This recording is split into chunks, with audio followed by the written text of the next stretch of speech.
يا أيها المزمل قم الليل إلا قليلا نصفه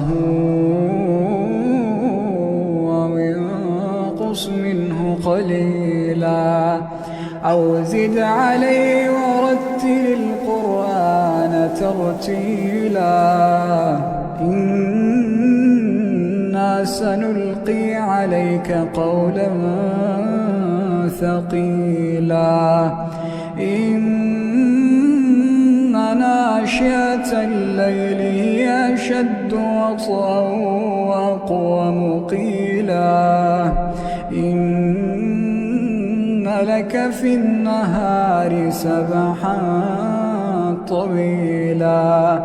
واذكر اسم ربك وتبتل إليه تبتيلا رب المشرق والمغرب لا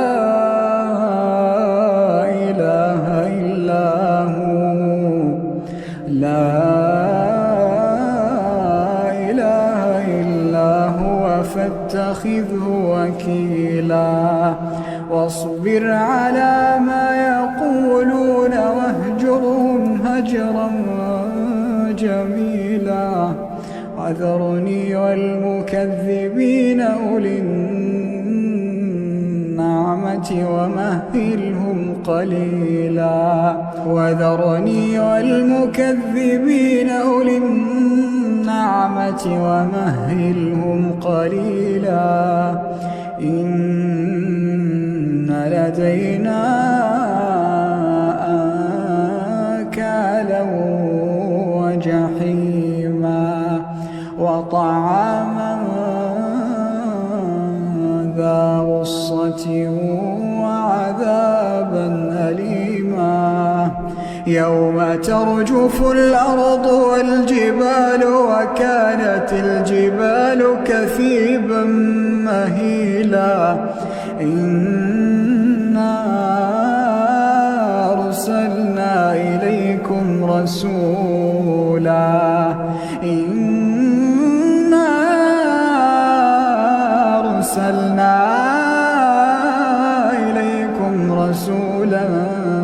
شاهدا عليكم كما أرسلنا إلى فرعون رسولا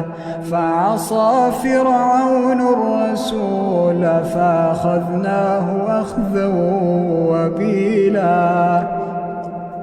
فكيف تتقون إن كفرتم يوما يجعل الولدان شيبا السماء منفطر به كان وعده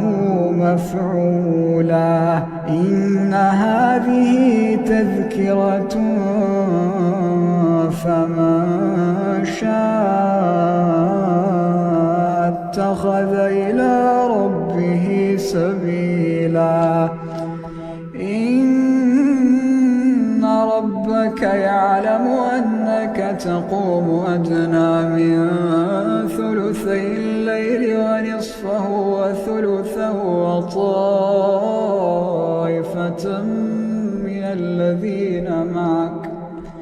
وطائفة من الذين معك والله يقدر الليل والنهار علم أن لا تحصوه فتاب عليكم فاقرؤوا ما تيسر من القرآن علم أن سيكون منكم مرضى وآخرون يضربون في الأرض يبتغون من فضل الله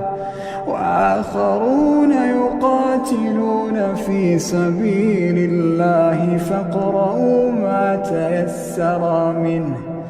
وأقيموا الصلاة وآتوا الزكاة واقرضوا الله قرضا حسنا